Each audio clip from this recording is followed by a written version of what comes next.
When I was around 9 years old, the young boy that lived across the street from me told this story. He told it to me as a first-hand experience, but as the years have gone by, I've noticed a variation of the story and realized that it may be an urban legend.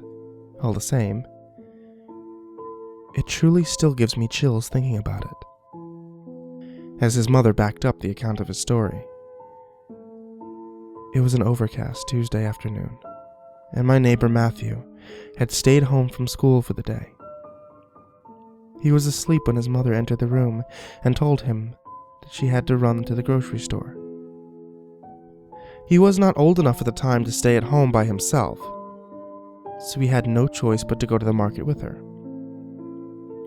He rolled out of bed and threw some pants on before heading to the car. His mother was in a hurry, hoping to be home before her other children got off the school bus. She hurried Matthew through the supermarket and toward the cash register. Matthew bounded out of the store, racing ahead of his mother and her shopping cart towards the car.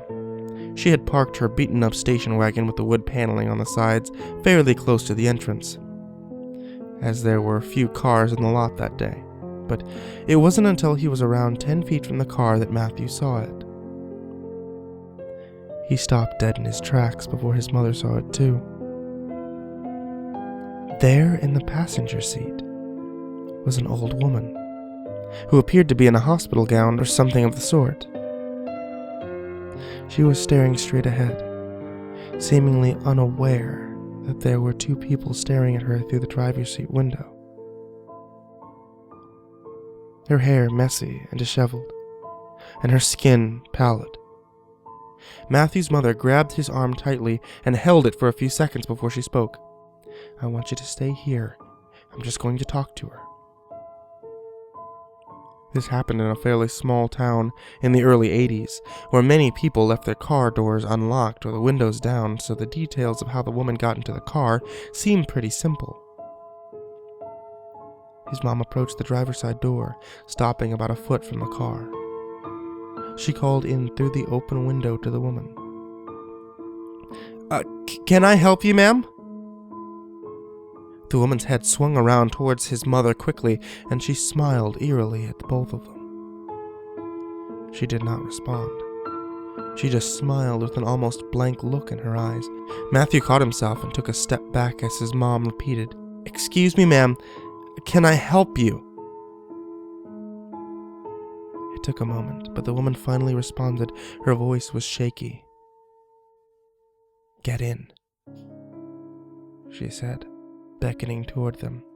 His mother quickly replied, holding up her hand towards her son, as if telling him to stay back. "Ma'am, I'm very sorry, but is there someone we can call to come get you?"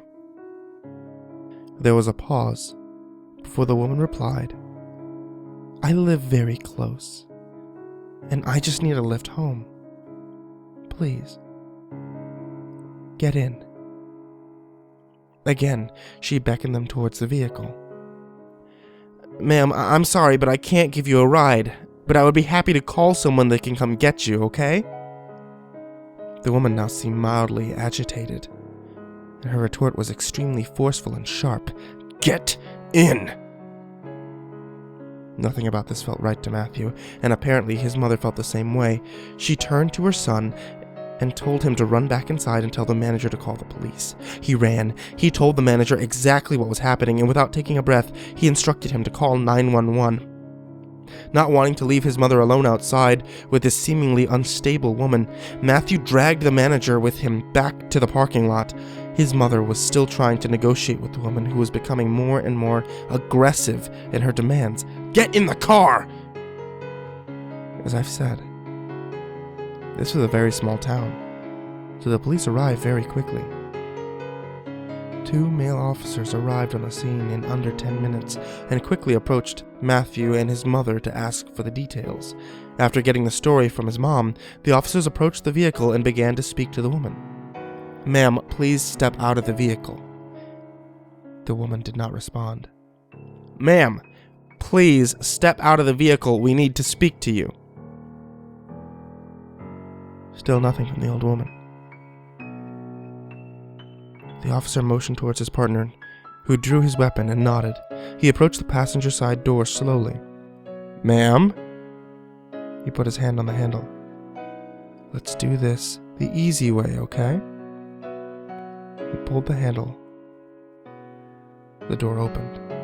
"Now, step out of the car."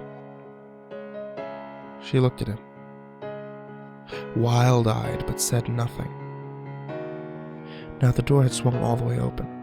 The officer placed his hand on the woman's arm and slowly pulled the woman up and out of the vehicle.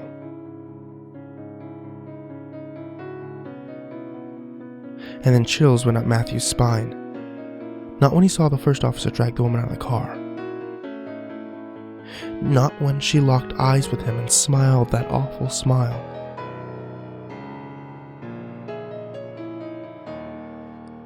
It was when the second officer revealed what the woman had been sitting on.